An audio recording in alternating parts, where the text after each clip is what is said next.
राधे राधे जी। तो कैसे हैं आप सब? स्वागत है आपका आपके अपने यूट्यूब चैनल राधिका वीर मोम एंड बालियान फैमिली। तो मुझे उम्मीद है आप स्वस्थ होंगे, खुश होंगे, मस्त होंगे और सर्दियों में खूब इंजॉय कर रहे होंगे। तो सुबह का टाइम हो रहा है, सुबह के बज रहे हैं 7:30 और मैं पूजा कर रही हूँ। और देखिए मेरी मोहन का आज का श्रृंगार दर्शन। और पूजा करने के बाद मैंने बच्चों को नहला दिया, जल्दी नहला दिया था आज, क्योंकि मुझे मशीन चलानी थी। 9 बजे लाइट आ जाती है तो मुझे मशीन चलानी थी। मैंने सोचा कि फिर बच्चे नहा लेंगे तो इनके कपड़े भी धुल जाएंगे, तो इसी वजह से मैंने इनको नहला दिया था। फिर पानी भी गर्म हो रहा था, तो नहाने वाला कोई था ही नहीं, पानी गर्म हो ही रहा था। मैंने सोचा पानी ऐसे ठंडा हो जाएगा, बच्चों को नहला ही देती हूँ, क्योंकि आज बच्चों के पापा भी घर पे ही हैं, वे गए नहीं ड्यूटी पे, तो इसीलिए।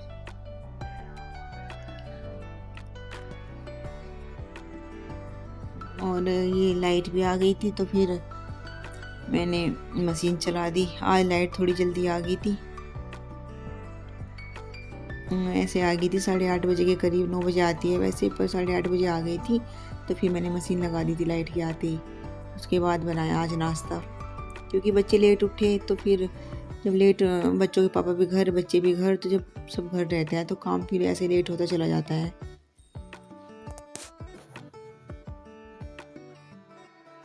कपड़े भी 3 दिन के हो रहे थे, सभी के कपड़े थे तो बहुत ज़्यादा हो जाते हैं। कई कई कपड़े पहनते हैं सब सर्दियों में।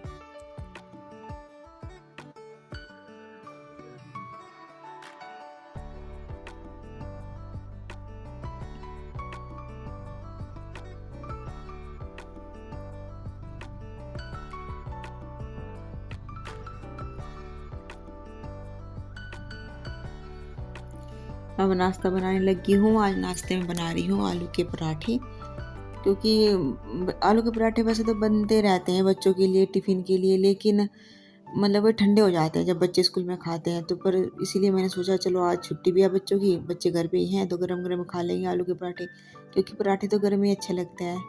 तो बस इसीलिए ये बनाने लगी हूँ मैं पराठे। सबसे पहले मैंने गाय की रोटी निकाली, पक्षियों के लिए रोटी निकाली, उसके बाद फिर मोहन के लिए बनाए, तब फिर बाकी सबके लिए नाश्ता बनाया। इतने बच्चों ने नाश्ता किया, इतने मम्मी और बच्चों के पापा भी आ गए थे खेत में से।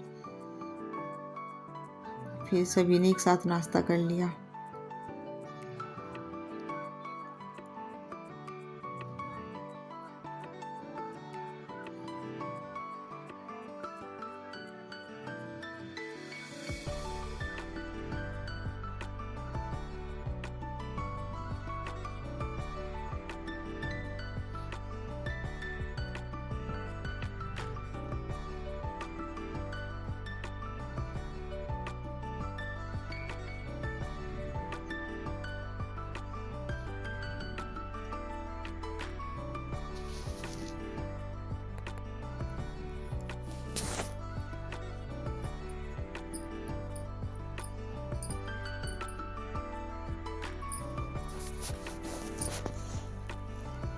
ये बच्चे भी करने लग गए नाश्ता, दोनों नहा धो के बैठे हैं। बस नाश्ता करके ही हटे थे बच्चे की, कहने लगे हमें अमरूद खाना है। तो फिर मैंने इनको अमरूद गर्म करके दिया भून के, क्योंकि ठंडा ठंडा सुबह तो नुकसान देता है। फिर मैंने इसलिए इनको भून के दिया और नमक लगा के। अभी तो मेरी रसोई भी ऐसी पड़ी है, मैंने रसोई भी नहीं साफ की।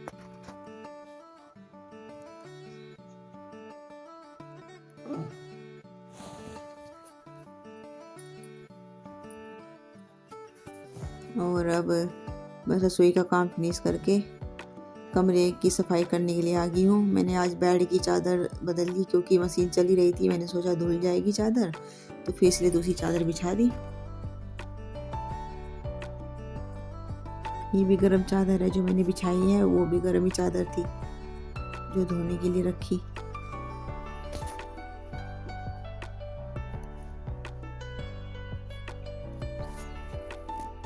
आज तो सच में बहुत ही तेज हवा चल रही थी, तूफान बिल्कुल हवा में, मतलब धूप में बैठने का कोई फायदा नहीं, इतनी तेज हवा थी।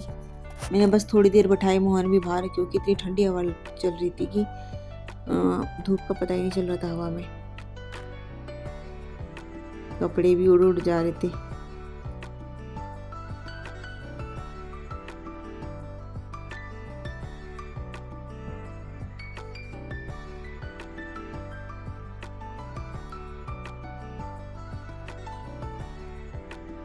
ये ठंडी हवा जो चलती है ना, हाँ सर्दियों में बिल्कुल हाथ पाँव बिल्कुल ख़राब कर देती है, फट जाते हैं मेरे हाथ पाँव तो बहुत ही ज़्यादा फट जाते हैं सर्दियों में। और बस कपड़ों का काम भी हो चुका है।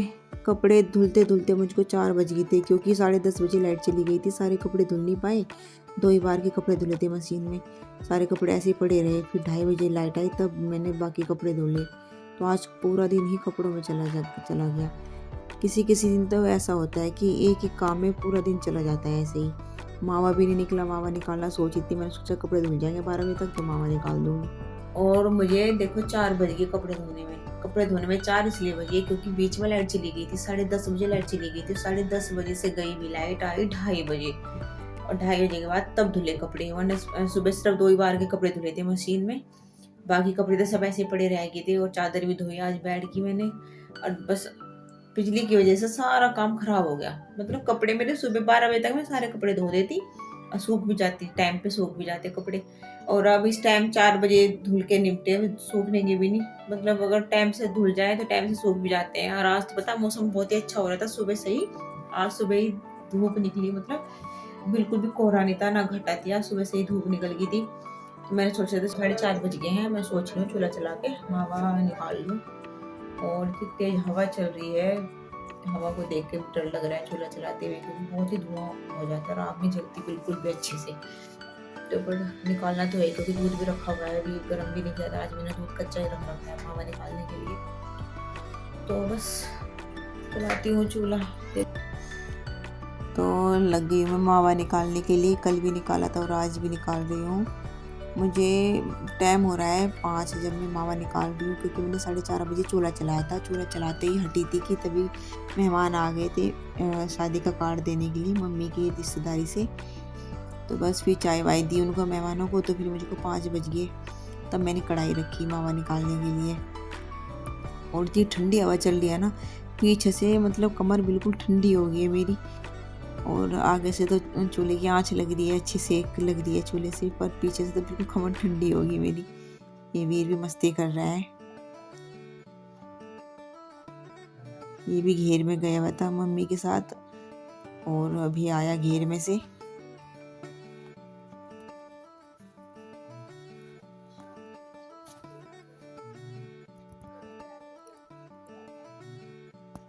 और बस अब रात के खाने में लग जाऊंगी मावा निकाल के। ये लगी हूँ मैं रात के खाने में। लेट हो गया है क्योंकि मावा निकाला पहले, तो मावा निकालने में मुझको बज गए थे 7:30। 5 बजे से लगे 7:30 बज गए थे मुझे। और तब उसके बाद मैंने सब्जी काटी, सब्जी बनाई। सब्जी में मैंने बनाई आलू मटर और टमाटर।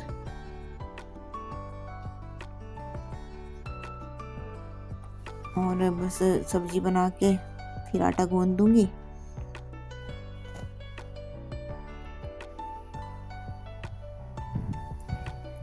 अभी मैं कर रही हूँ दूध गरम रात को। आज लेट हो गया मावा निकालने के चक्कर में, कल भी निकाला था और आज भी, तो आज लेट हो गया। अभी सब्जी बना दी, आटा गूंद दिया और फिर मैं दूध गरम कर रही हूँ चूल्हे पे। रोटी तो मैं गैस पे बनाऊंगी, सब्जी भी गैस पे बनाई। इतनी ठंडी हवा लग रही है ना, यहाँ बैठ के बहुत ही पीछे से कमर पूरी ठंडी हो गई है मेरी। आगे से तो चूल्हे की आँच लग रही है हाथों पे भी, लेकिन पीछे से कमर बिल्कुल ठंडी हो गई है मेरी।